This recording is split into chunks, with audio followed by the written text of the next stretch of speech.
Many people believe that after Mike Tyson's 3-year imprisonment, he was no longer the same and his fights became primitive. Was it really the case? Today, we will remember one of Iron Mike's best knockouts after his time in prison. It was the first and only time that Mike Tyson was losing on all judges' scorecards but managed to secure a victory by knockout. And what a knockout it was! It was his strongest right straight since Michael Johnson's time. Different story. Good opinion. Let's see what Mike didn't have in the first fight.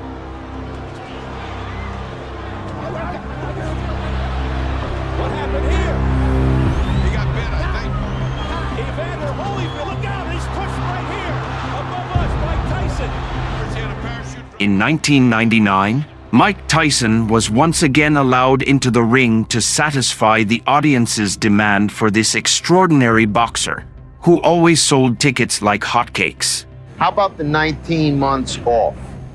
What about it? Does it pose any problem to you? We'll see. I doubt it seriously. You take into the ring a lot of rage. Does that work for you or does it work against you at times? You know, who cares? We're in a fight anyway. What does it matter? Well, for example, rage against Evander Holyfield worked against you. Well, it. It's a fight, so whatever happens, happens. Mike, why do you have to talk like that? Well, I'm talking to you the way I want to talk to you.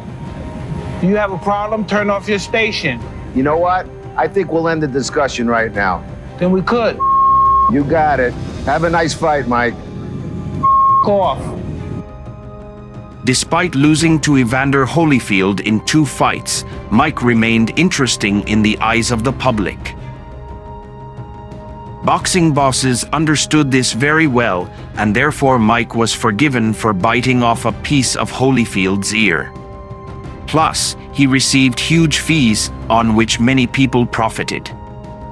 Of course, formerly Mike Tyson had to be rebuked in order for the illusion of justice and good morals to exist in this huge industry, called professional boxing. I was defending myself, sir. You were aware of what you were doing when you bit his ear? Also, I was fighting for my life at the time. After that, Mike was fined several $1 million and was also deprived of his license to conduct matches for a whole year and a half. But at that time, Mike Tyson, who had not yet squandered all of his talent, was still in demand by the public, and the public's demand was satisfied. Mike, Francois both a 6-1 underdog. Are there any concerns on your part? I don't know anything about that. I don't know nothing about numbers. I just know what I can do. How about kill this mother? Okay. He was heavyweight champion of the world, but his title was taken away from him. Now, this top-ranked contender will stop at nothing to regain his crown. Whoever said Mike Tyson was his own worst enemy hasn't met Francois Botha. South African professional boxer Francois Botha was chosen as Mike Tyson's opponent.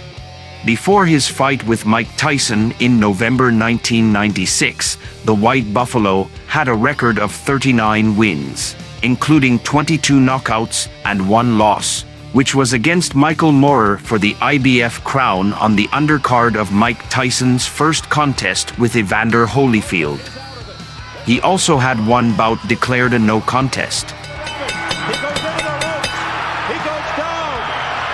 The 0-0 mark. I don't think Botha's going to finish this round if Michael Moorer stays on track. Bill Flay. This fight's over. Steps in and stops the fight early in round 12. Prior to the fight with Mike Tyson, Botha was prepared for a tough battle. He spent several months in training and was ready for his big chance to face one of the best boxers of his time. As expected before the fight, there were some trash talk and insults. How have you kept it together against this guy? I don't want to make him out to be a monster, but he's a very intimidating guy. I think he's more nervous than me. What makes you say that? He's got more pressure riding on him than me. I got everything to gain. He got everything to lose. How do you see it going? Do you feel you're going to pull the plug early? You got to put this guy on ice early? And are you prepared to go 10? I'm prepared to go 10, but I don't think he can handle what I throw at him. I'm not Michael Moorer. So, Mike, what's the prediction?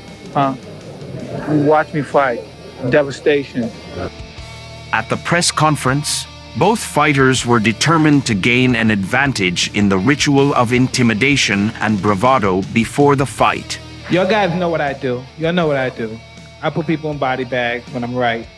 So we know what's gonna happen. And to all the people who want to make deals with Mike, I would suggest that you just hold on, to the deal. Of course, you might lose a lot of money. So just hold on a little bit longer. And I know you guys don't think he's gonna be. I know you don't think that.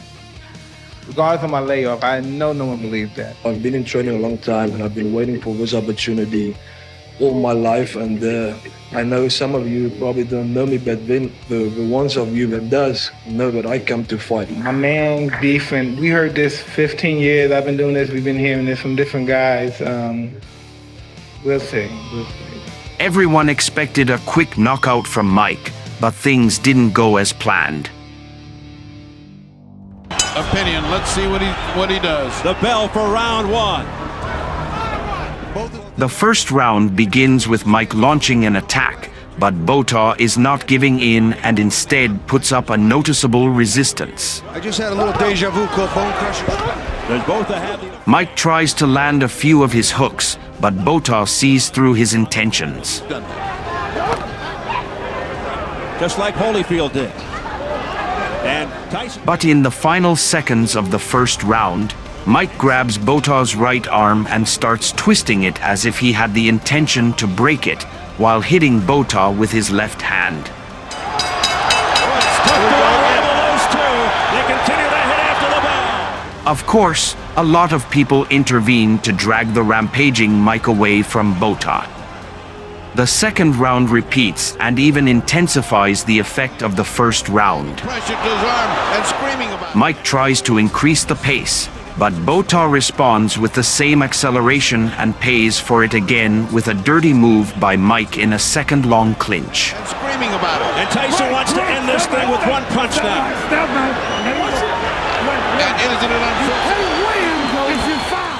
The fight continues and Mike clearly wins in speed, but Bota compensates for this with distance, which allows him to see the initial phase of the strike, and he manages to intercept and soften the blow through a short shift in time.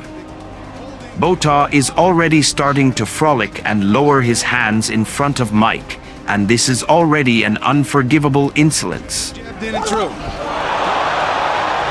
Right hand by Tyson. He's losing his cool. Oh, he stumbled after that. After the bell, Mike hits Bota in the jaw.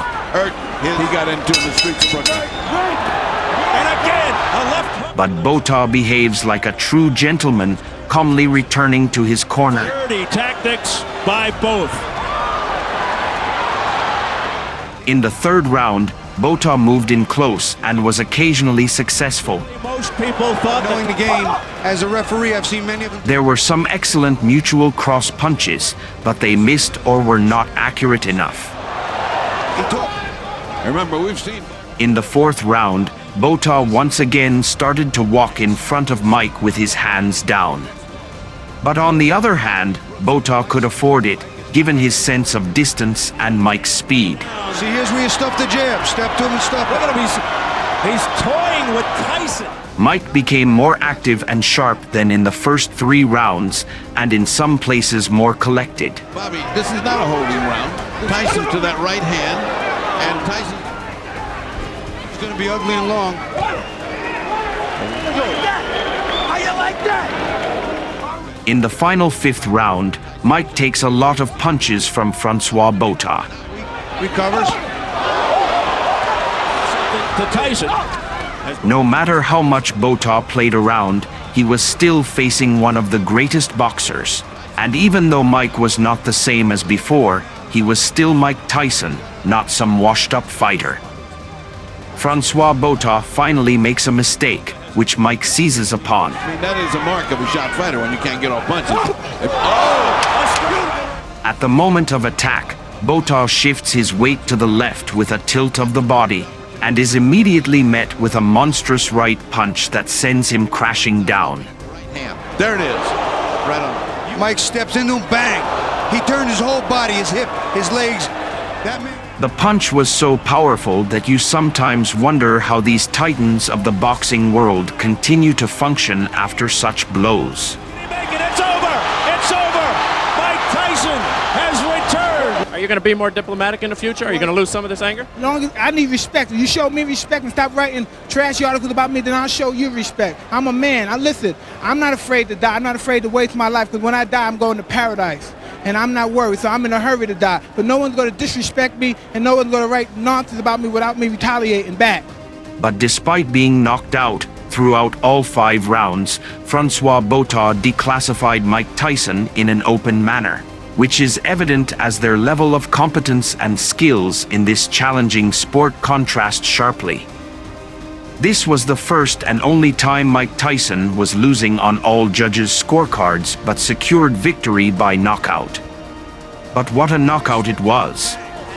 It was his strongest right straight since the time of Michael Johnson.